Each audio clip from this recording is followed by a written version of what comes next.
is a hindrance to the dialogue.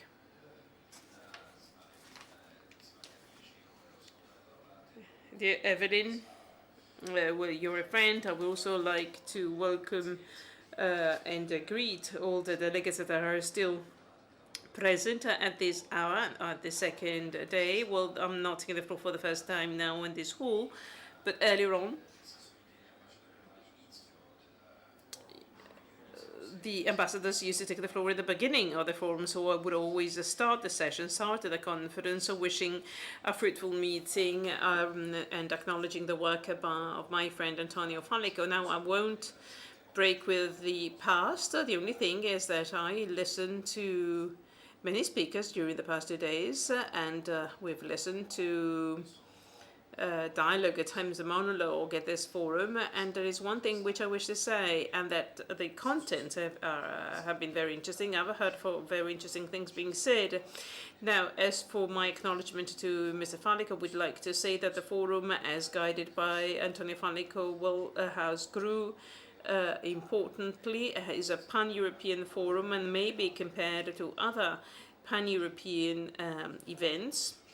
And as I said over and over again, also in other situations, I think that only with difficulty can we find another country in Europe or worldwide, even exception made for the former Soviet countries and of the independent of the CIS. Well, I think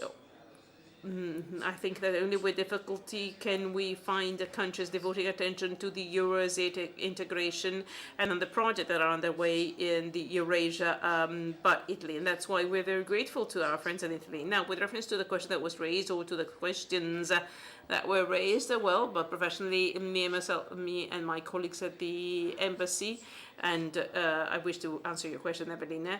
Well, as I was saying, to answer your question, I believe that our bilateral relations with Italy, despite all the difficulty, despite the changed climate between the West and Russia, well, I believe that our relations are pretty stable.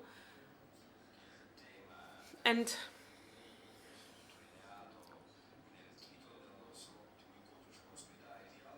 consolidating dialogue is a very topical subject in our bilateral relations. The dialogue with Italy is kept alive at top levels, at the political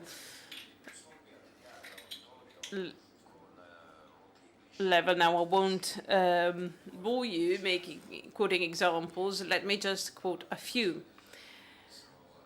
The Italian Prime Minister, Mr. Renzi, for example, was involved in the St. Petersburg Forum with quite a delegation of businessmen, Italian businessmen, and not all other Western partners looked at that with appreciation. Well, the Italian Prime Minister had to be quite bold politically to come to the St. Petersburg and meet with the President of the Russian Federation and agree, and this is even more important, agree with him that there could be potential for further cooperation. I'd like to remind the audience that in the framework of the negotiations with St. Petersburg, tens of agreements were entered into corresponding to some €1,300,000,000. After an interruption of 4 years last year, a meeting was held of the Economic Council, and this is an intergovernmental committee for financial and scientific and economic cooperation. And let me recall that this happened after 4 years of interruption. And what I'd like to stress is that the number of businessmen, top-level businessmen that were accompanying the vice premier was larger than the number of the people accompanying the counterpart. That was a business meeting. And just 1 week ago, an agreement was signed by the two foreign ministers of our countries. And the first meeting was held of the task force of the working group on the new challenges among the foreign ministers. Again, the most important subject was the joint fight against international terrorism, which, as you may understand, is one at the top of the agenda, internationally speaking. And this, again, is another sphere for cooperation. Additional subjects were discussed, as the situation in Lebanon, Syria, and elsewhere.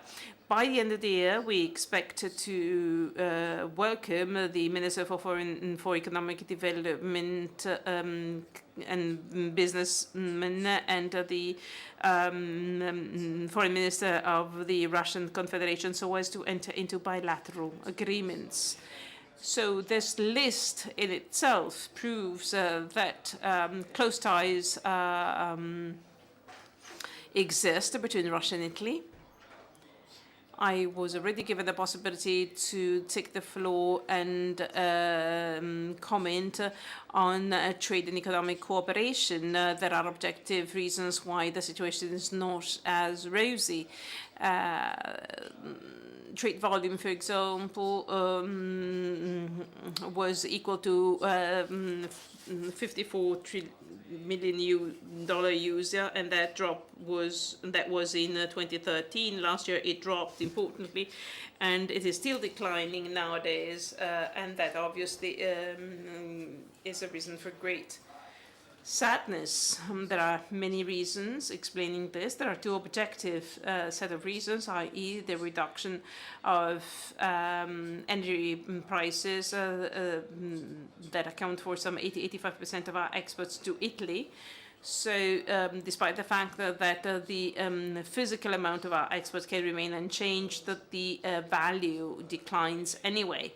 The second reason explaining this decline is given by the fact that a dramatic change has taken place in terms of our currency exchange, so much so that import from Eurozone is much less attractive. Then there is a subjective reasons, and that has to do with sanctions, of course.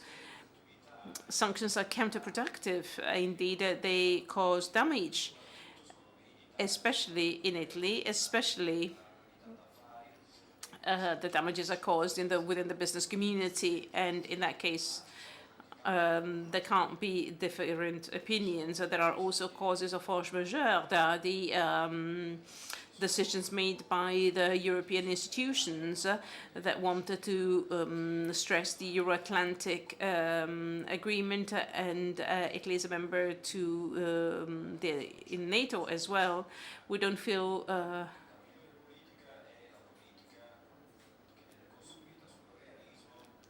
deluded there. I think that the realism is the approach which is most necessary. We cannot obviously be deluded. We cannot just express our wishful thinking. Now, going back to the question, and I apologize for taking so long because I've said many things before actually taking in the question that was raised, but that was quite a long preamble. But anyway, there's a question that many have already asked. So how do we value the meeting at the Council of Europe, and how do we value the stance as taken by the Italian government, as personally voiced by the Italian Prime Minister, Mr. Renzi,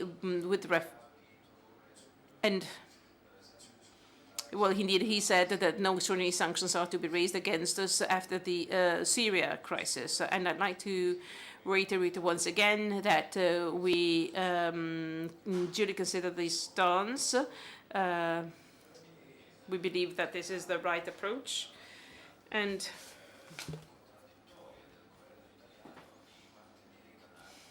we obviously share in the opinion of the Italian Prime Minister in keeping the dialogue open. This is not just connected to the present situation in time. This is the position and the stance of different political parties, both for and against the government. And this is also the opinion of the business community. The business community, indeed, is certainly quite clear on that. We hope that common sense will prevail. Now, as to the efforts of Russia on the Syrian situation, well, I believe that this is not the right venue to talk about that. Many other Russian authorities have already stated their stance on that. Now, if there are questions, I'm ready to take them now. But now, to conclude, I want to say that I believe that crises come and go. I look with a good. I consider that relations are good. I've been working in this position for a number of years, and I firmly believe that the interests of Italy and Russia, the moods, the desires, the wishes of both our countries and peoples go hand in hand and often coincide, and that is based for our relations to be kept open and further develop in the future. Thank you. Thank you to Sergey Razov, the ambassador of the Russian Federation to the Italian Republic. So, Sergey Sergeyevich, I have a very short question to address you that probably will refer to the turnover of our trade. As soon as the political crisis started, that coincided with the economic crisis, the business community tried and acted in a certain way, in that they narrowed the timescale of their planning. Earlier on, they would talk about a 10-year planning. Now they are just confining themselves to 4-year plans. So my question is as follows. Do you think that even in politics there's the same reduction in planning?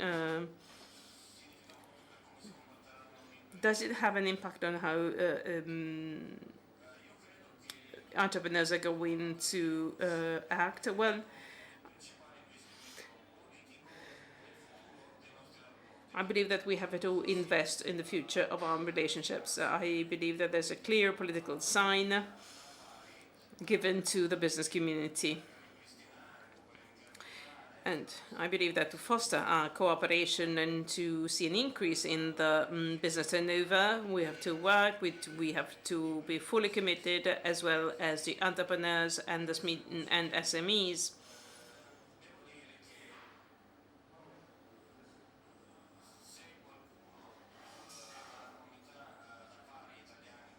If any member of the Italian business community that has been working for years in the Russian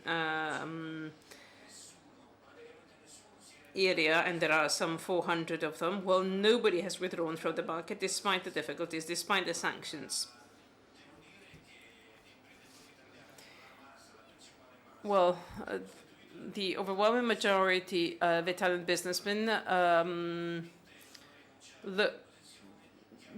do not wish to forgo the position they have vanquished on the Russian market after years and decades of work.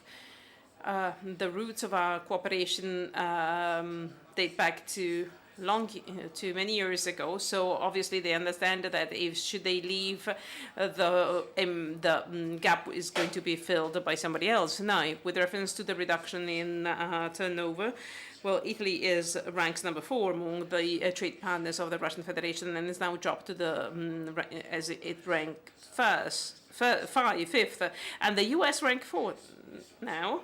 Well, nobody would doubt about it. So basically, the US have replaced Italy in the ranking of foreign trade partners.